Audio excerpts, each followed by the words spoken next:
welcome back to Shine Like a Diamond. So this is obviously not what you're used to seeing when you start one of my videos, but that's okay. You're gonna like it, I hope. I know most of you out there have dogs, and I also have two dogs, which you can hear one of mine right now whining at me. Anyways, so today we are going to do a new segment, and it will be every Tuesday, and it's going to be called Tips Tuesday. And we're going to have some dog tips for you, and also some diamond painting tips for you. So we're going to start with the dog side, and then we'll end with the diamond painting stuff. So disclaimer, I am not a certified dog trainer. I did work with a trainer as an assistant trainer for 2 years, and I love it. I do know a lot, but I do not know everything. So if you have a question, please feel free to ask. And if I don't know, I know somebody that will know, and we will get your question answered. So today we are going to be working on doorway. So a lot of times people open their door and the dog, what do? Zoom out. And if you don't have a dog that comes when you call them, then that's a problem and a safety hazard and all sorts of things. So it's really, really good to not allow the dog to go through the doorway until you have given them the okay. So my dogs, they should sit in my stairwell, or doorway.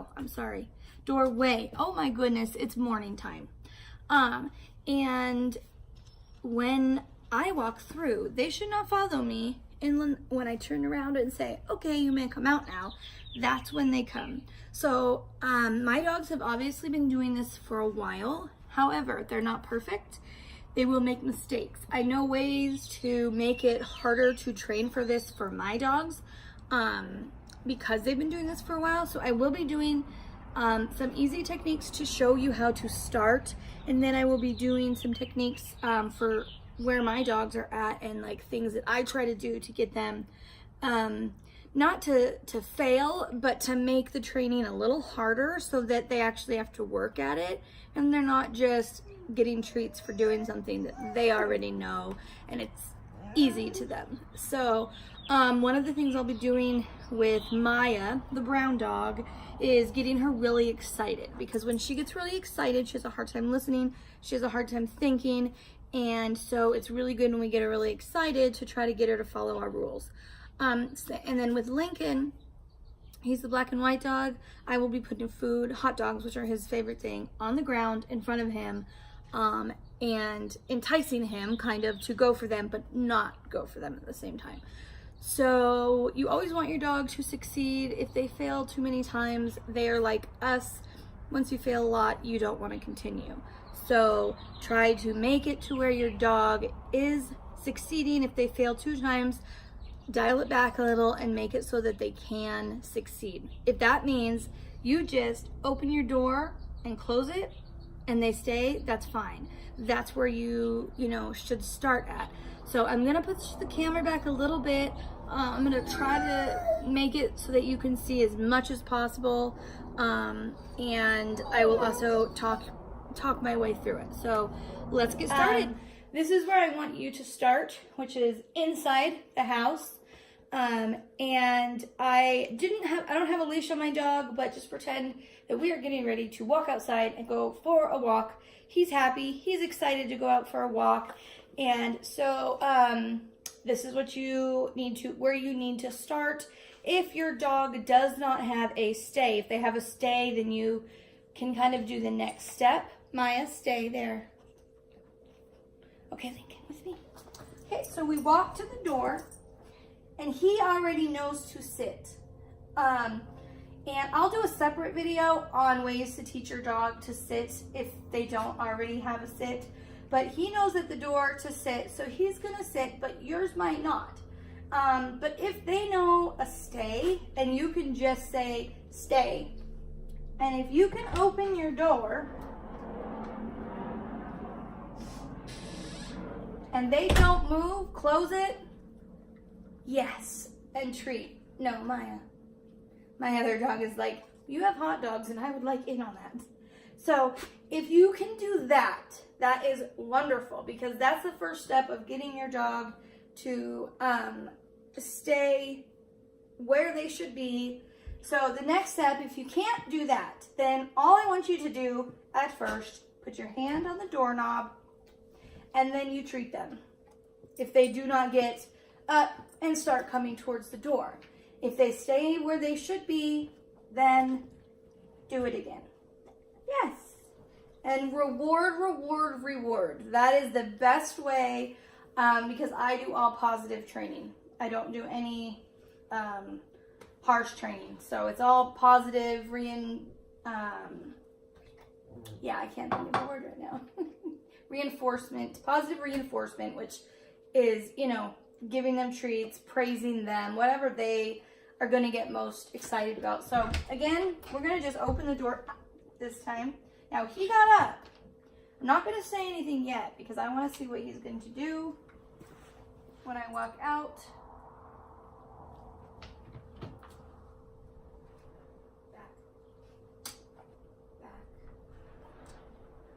Good boy. So he took one step out that door. So I turned around, I told him to back, he did. So I did reward him because he did do what I asked. And like I said, this you don't want to do with a bunch of treats in your hand when you're walking out and not telling them. If you are going to try to walk out that door and you have not taught your dog this yet, you need to do stay, stay, stay. Yes. And maybe only this. Stay. Yes. It all depends on where your dog is. And so you're going to just build up. Hand on the door, opening the door, 1 step out, 2 steps out, 3 steps out. As best, you know, until you can get it to where they are really solid in that, and you can up the ante, which is what I'm going to do with my dogs right now, and I'm going to show you that. So I'm going to switch our view and come right back. So my daughter is going to be riding her bike, running around, walking around outside, which my dogs very much want to go see what she is doing. And Maya, back, get your paw in the door, inside, in. Thank you, good girl, stay. Maya is Maddie's service dog, so she really, really wants to go with her. And so this is really going to be hard for her. So let's show you what I'm going to do with them. This is how I train them. Okay, this is Maya. She is 8 years old. I'm going to kind of amp her up, get her super excited. She has a really hard time listening at the doorway when she's excited because she loves going places. She's already excited. I've kind of rowdied her up a little bit. Maya, back, thank you, stay.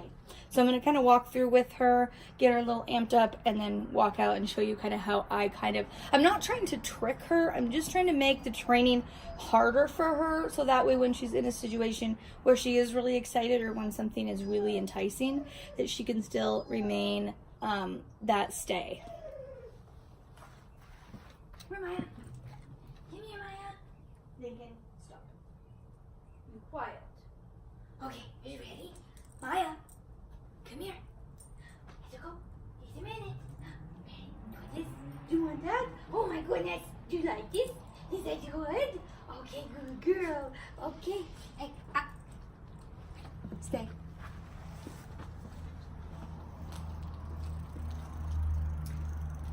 So I just walked about 10 feet from her. My daughter just rode her bike up.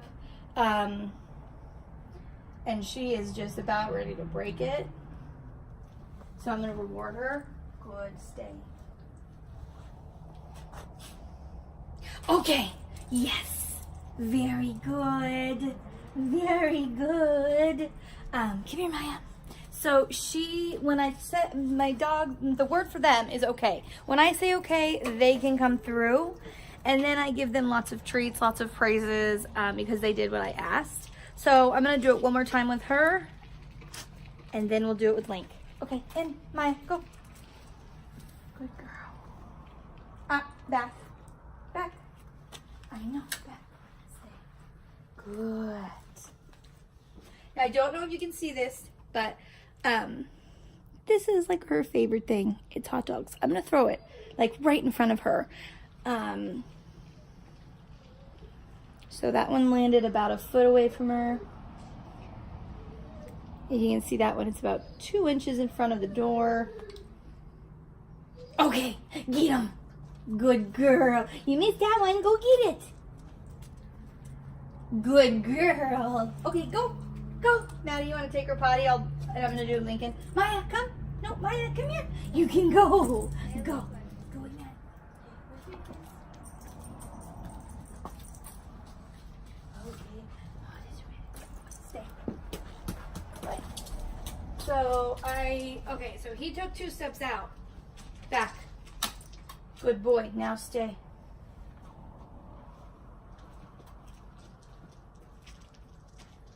Very good. Now I'm going to throw the hot dogs. This is harder for him. Back. Keep in mind, he was not even quite 2 yet, so he is a puppy. So he definitely has more of an impulse control problem, especially with food. So I'm going to throw these at him and see what happens. Good, back. Good boy, back. So what he did, I don't know if you could have seen that, but he came, he sniffed it. He heard me say no with the sound and stopped and backed up.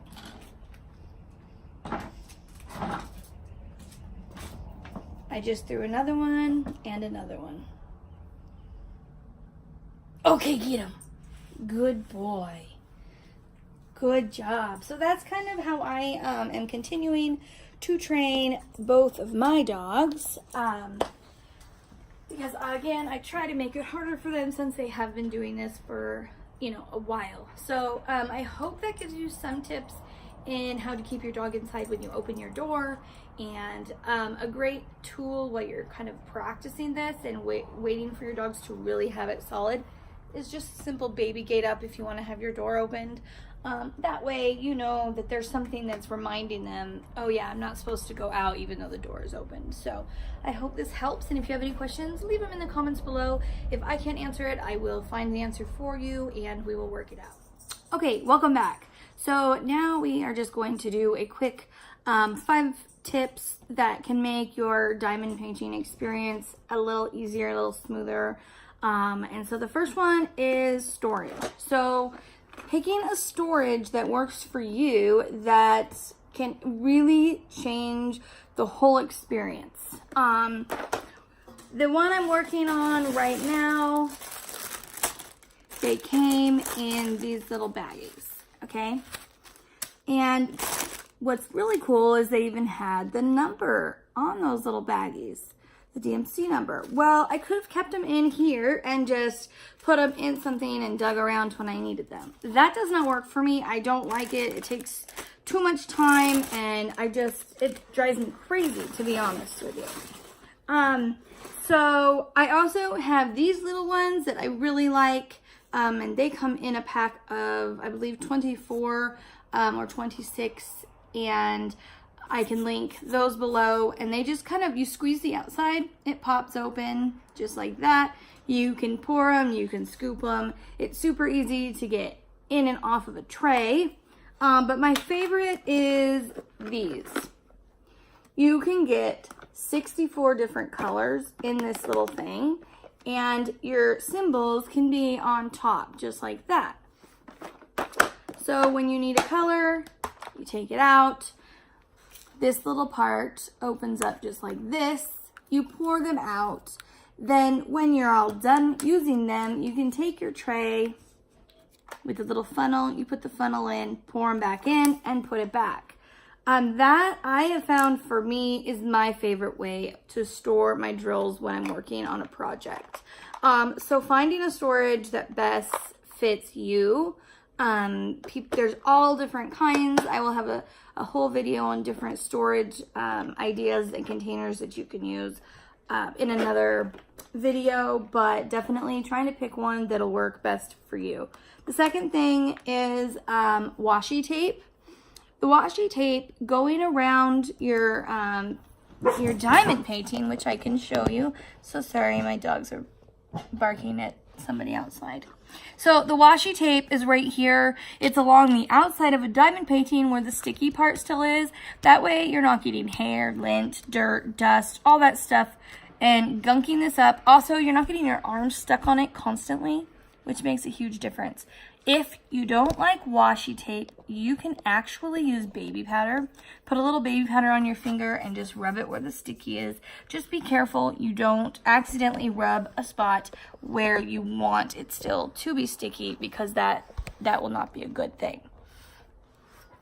Okay, third is a light pad.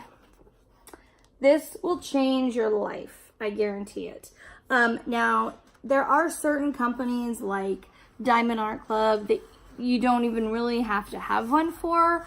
But a lot of companies, you really need one of these so that you can see the symbols clearly. You're not straining your eyes or having to use a magnifying glass all the time. So, you know, you can get one of these anywhere from $12 to $80, depending on the kind, the size, and all that. But this is a pretty standard size that most people use. And this one cost me $14 off of Wish. And you can get them on Amazon. You can get them all over the place. But this is a huge changer when it comes to diamond painting. The fourth one today, and this is not a tip for everybody, but for me, it really made a huge, huge difference in my experience diamond painting. When you get your kits, they come with a trying to get one here, sorry, they come with a standard baggie, tray, pen, wax. Well, the standard pen they give you is something like this. I call it Pinky. So this pen drove me crazy. So my hand would cramp, my hand would go numb. This little cushy thing helps, but then it slides up and down. I had to put like double-sided tape on the pen just to keep the cushy thing in place, and it just was not a good experience. So getting yourself a new pen really, really helps. You can get them all over the place. I have them. I don't have an Etsy store or anything, but I do sell them. But there's Etsy. I can link some people like Donna's Diamond Painting. She has a huge selection of all different kinds of pens. And you can do clay, acrylic, anything. So this also, okay, and what I'm telling you now is on a budget, you can still get one. Because I have them, and I know Donna does too, for extremely inexpensive. Like this one, only a couple bucks. And it has a cushy on it. It's so much more comfortable. It's bigger around.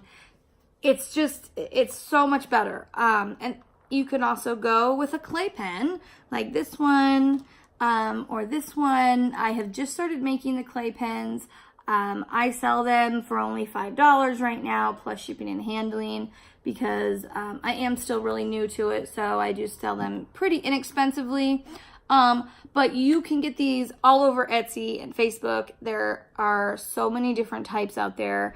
There is something for you and for your budget, and I really advise doing that because it really will help. And the fifth thing I'm going to tell you, and this is a must do, take breaks. If you do not take breaks, your eyes will hurt, your neck, your back. It's just, you'll start making mistakes. I find when I'm really into it and I just really want to finish a painting towards the end, I start doing it without taking breaks, and I start messing up, putting colors in the wrong places. I'll get a headache sometimes because my neck. So taking breaks is really, really important. Even if it's just 10 minutes, get up, walk around, do something, get a glass of water, make sure you're eating and drinking and you're not just so focused on just finishing your diamond painting that you're not taking breaks and you're not taking care of yourself. I can't remember who says it, but it's another diamond painter YouTuber who says you have to take care of you so you can take care of everyone else. And when I remember, I'll put it right down there, and I'll link her below as well. I really like her channel. I'm just like drawing a blank right now on who it is, but no, it's not Muscovy. So anyways, I hope this helps. I hope you enjoyed this kind of different way of doing things with the dogs and everything. I know that so many of you guys have dogs, and I do have a lot of training experience that might be able to help somebody. So I hope that you guys enjoyed this. Don't forget, even if it's cloudy outside, keep on shining. Bye guys.